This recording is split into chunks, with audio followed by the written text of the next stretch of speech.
The Samsung Galaxy Z Fold 7 feels like the holy grail of foldable phones.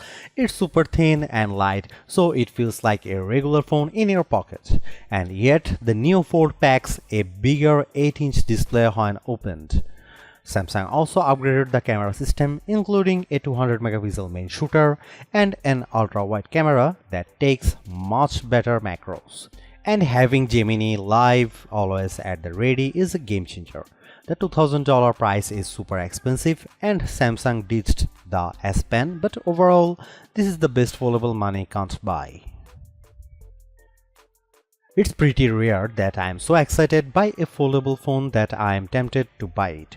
This is one of those times. The Galaxy Z Fold 7 is not yet another iterative upgrade. It is a huge leap forward in terms of design. It's so thin and light. I was shocked every time I picked it up for the first week of using the phone. You are no longer being penalized for wanting a phone and tablet in one device. In fact, the Fold 7 is lighter than both the iPhone 16 Pro Max and Galaxy S25 Ultra and also thinner than both of those phones when open. That's pretty freaking amazing for a foldable with a enormous 8-inch display on the inside, a 6.5-inch screen on the outside, and a powerful new 200 megapixel camera. At the same time, Samsung is charging a staggering $2000 for the Galaxy Z Fold 7, which is the second price hike on this model in 2 years. And the phone maker made some sacrifices to get he fold this thin. Bye bye S Pen. Now that I have been living with the Galaxy Z Fold 7, here is my reasons to buy and skip in my full review, and how it stacks up to other flagships like the Galaxy S25 Ultra. Who is this for? Power users looking for a tablet and phone in one device without the usual foldable phone penalty of heft and bulk. What does it cost? The Galaxy Z Fold 7 starts at $1,999 US. That's a $100 price hike over the Galaxy Z Fold 6 in the US. What do I like? The amazingly thin and light design, the larger displays, more advanced 200 megapixel camera, and the seamless integration of Gemini Live AI. What do I not like? Other than the sticker shock of that price, the unsightly punch hole camera on the main display, and the just okay battery life, some may miss the S Pen. The Samsung Galaxy Z Fold 7 starts at $1,999 US for 256 GB of storage and 12 GB of RAM. No, that's not a typo. That's $100 more than the Galaxy Z Fold 6 and the most expensive phone you can buy in the US. The Fold 7 is more affordable in the UK and Australia, with prices starting at £1,799 and $2,899 Australian dollar. Opting for the 512 GB model will run you $2,199 US. Want to try 1 terabyte? You are looking at $2,419 US, but at least that includes a bump in RAM to 16 GB. Let's get something out of the way. The Galaxy Z Fold 7 may not be the thinnest and lightest bouquet-style foldable in the world, but it is such a huge improvement over the Galaxy Z Fold 6 that it feels like a totally new device. Measuring 8.9mm thick, folded and 4.2mm unfolded, the Z Fold 7 is 26% thinner than the Z Fold 6, and when I hold them side by side, the contrast is dramatic. Seriously, it's the difference between wanting to carry this phone in my front or back pocket and using a coat pocket or my bag. For those scoring at home, the Honor Magic B5 is reportedly 8.8mm thin when closed and 4.1mm when open, but that's not a phone that's available for sale in the US. Samsung says it's made the Fold 7 more durable too, thanks to a new armor flex hinge that more evenly distributes stress, an advanced armor aluminum in the frame and hinge that increases strength, and a main display that's thinner but stronger. During my time with the Galaxy Z Fold 7, it felt pretty durable despite being so thin, and I like how the hinge barely protrudes when closed. But note that this foldable is just IP48 rated once more, meaning it's water resistant but not dust resistant. I won't be taking the Fold to the beach. I do have some nitpicks with the design. The first is the camera for the inner display. Samsung moved from an invisible under display camera to a punch hole. It's an eyesore. I also wish the camera bump wasn't so thick. As a result, the phone wobbles when you use it on a table. One more thing, I like the Z Fold 7 could be slightly easier to open. It's so thin, you have to dig your nails in there. How about colors? If you want to stand out, get the bold blue shadow option. I love it. If you don't like fun, get the jet black or silver shadow option. There's also an exclusive mint color on Samsung.com. The Galaxy Z Fold 7 gets 3 major display upgrades versus the Galaxy Z Fold 6. Both the cover and main displays are now larger, and the crease on the unfolded main display is definitely less noticeable. Starting with the inside, the Galaxy Z Fold 7's main display has grown from 7.6 inches to 8 inches, which is pretty big jump. I appreciated the extra real estate when watching the Superman trailer on YouTube, but especially when working on spreadsheets in Google Sheets. You can see a lot more info without scrolling. And it's nice being able to see several open tabs at once when surfing the web in Chrome. The other plus is that Samsung has worked hard to minimize the main display crease. It is still there, but it is much less noticeable. I put the Z Fold 7 and Z Fold 6 side by side, and the line running down the middle of the screen is a lot more subtle from various angles. So one of the biggest complaints about foldable phones is almost no more. I will say though that the Galaxy Z Fold 6's panel looked a bit richer side by side next to the Z Fold 7 with slightly wider viewing angles. Meanwhile, the Z Fold 7's cover display is now 6.5 inch, up from 6.3 inches on the Fold 6. It's wider too, so I found typing more comfortable. It's certainly not as wide as the S25 Ultra's 6.9-inch panel, but I had no problem checking emails, responding to Slack messages, and changing tracks on Spotify and so on. In our labs, the Z Fold 7's main display delivered a peak brightness of 2310 nits when displaying HDR content compared to 2317 nits for the Galaxy Z Fold 6. So they are comparable. The Galaxy S25 Ultra by comparison reached 1860 nits in the same test. The Z Fold 7's main display also registered 96% of the DCI-P3 color space in natural mode and 105.2% in vivid mode. That's better than the Z Fold 6, and the S25 Ultra was slightly better in vivid mode and slightly worse in natural mode.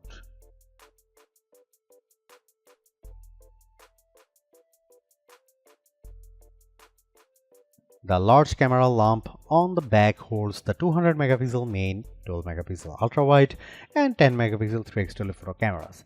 The Fold 7 also has two 10 megapixel selfie cameras, one in each screen. The main 200 megapixel camera is the best of the bunch, matching that from the S25 Edge. It is a top drawer camera capable of capturing great images across a range of lighting conditions, and it is a significant upgrade on previous generation phones. The 12 megapixel ultra-wide camera is solid and capable of taking some very good close-up macro photos, which is always fun. The 3x telephoto camera is equally good, producing great portraits, but it gets a bit soft and grainy indoors and can't match the 5x zooms on top slab phones. The selfie cameras are a similar story, with great detail in good light that quickly becomes a bit grainy indoors. You can shoot selfies with the main camera using the outside screen as a viewfinder when the phone is open, which produces much better results. The camera app has plenty of modes, is straightforward to use, and shoots equally solid video. Overall, the Fold 7 has a great camera system that is not a significant downgrade on flagship slab phones, which is thoroughly impressive. Here are some camera samples of the new Samsung Galaxy Z Fold 7.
The Galaxy Z Fold 7 is so far ahead of the iPhone on AI, it's almost sad. While there aren't many new features versus what the S25 Ultra introduced, Samsung deserves credit for making more of its Galaxy AI tools foldable friendly, and Gemini steals the show. I love that you can just long press the Z Fold 7's side button and then quickly launch into a live audio and video chat with Gemini Live. The window just pops up on the bottom right side so it doesn't cover up the app you are using. I also like that you can share your screen with Gemini and ask questions about it. For example, I opened a photo of the Bryant Park fountain and asked about when it was made. I learned that Josephine Shaw Memorial Fountain in Bryant Park was dedicated in 1912, and it's the first major public memorial dedicated to a woman in New York City. You can even ask Gemini questions while you are playing a game. I asked where I should go next in Wuthering Waves, and Gemini gave me directions to get to the next checkpoint. The Galaxy Z Fold 7 is also super smart when it comes to generative AI photo edits. I just tapped the eraser button and it automatically recommended a bunch of people to zap out of my photo. With a couple of taps, they were gone. I appreciate that you can see the before and after side by side on the big 8-inch display. The same thing goes for other generative AI image tools like turning you and your friends into a comic, 3D cartoon, watercolor, or a sketch. You can even have AI fun with your pets now, including a funky fisheye lens option. One of the more popular Galaxy AI tools gets a boost with the Galaxy Z Fold 7, and that's Audio Eraser.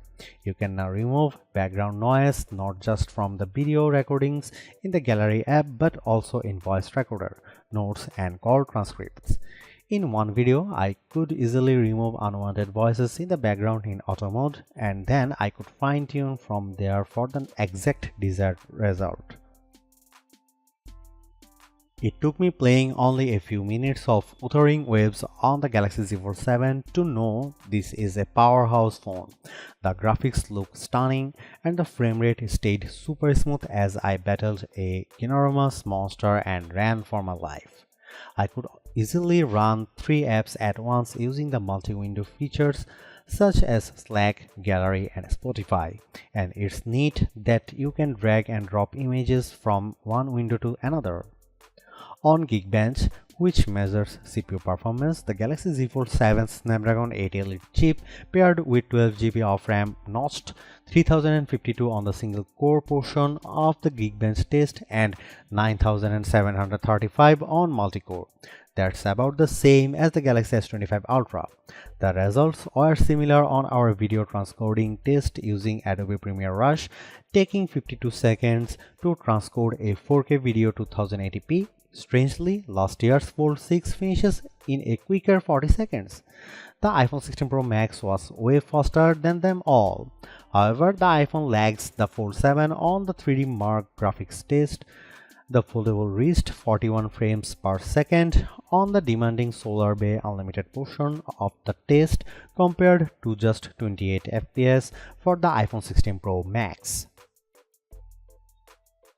The bad news is that the Galaxy Z Fold 7 packs the same size of 4400 mAh battery as the Galaxy Z Fold 6.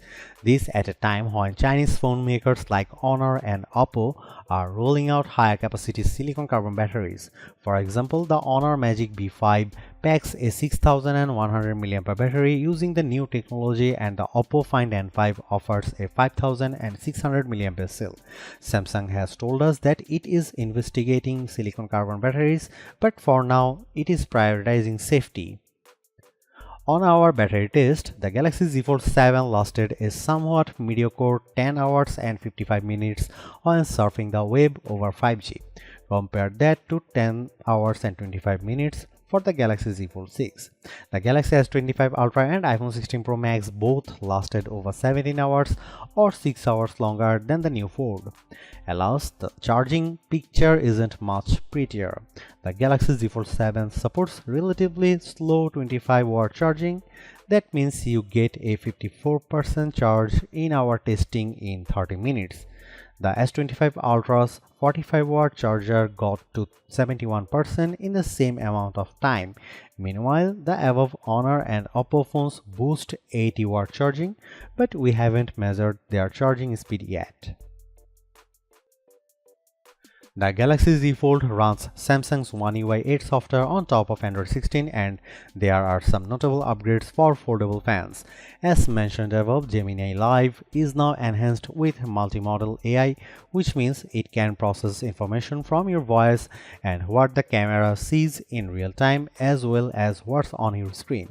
The Gemini Live interface floats on top of whatever you are doing, so it doesn't feel like it's taking over your phone, and when you are sharing your screen and talking to Gemini, you will see an indicator in the top left corner that it's listening, so you can tap there to pause or turn it off at any time. Circle to Search gets an upgrade in One UI 8 too.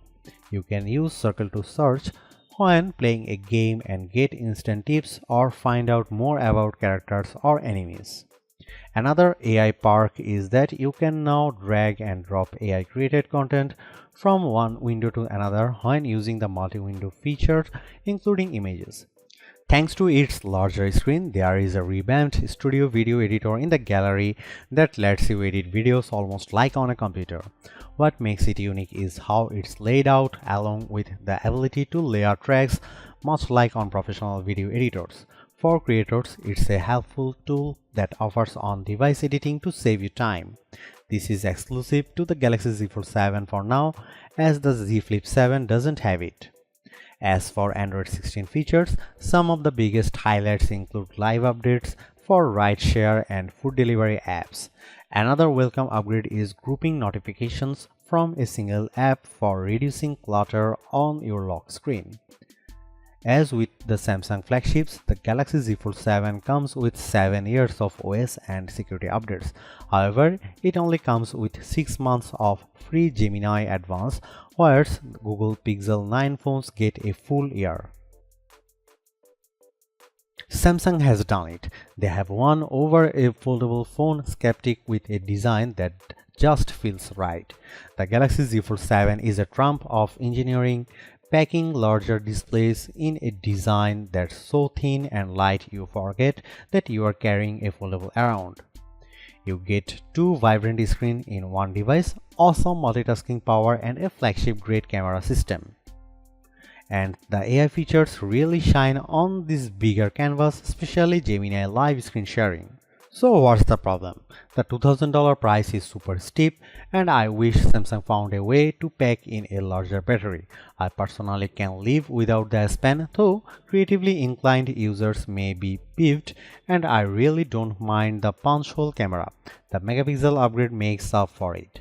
I think the Galaxy S25 Ultra is better option if you want longer battery life, even better cameras, and S Pen support for hundreds less. But if you are even thinking about splurging for a foldable, you will be more than happy with the Galaxy Z Fold 7. It's the best foldable phone you can buy in the US and maybe the world. It finally feels like the future we were promised is here.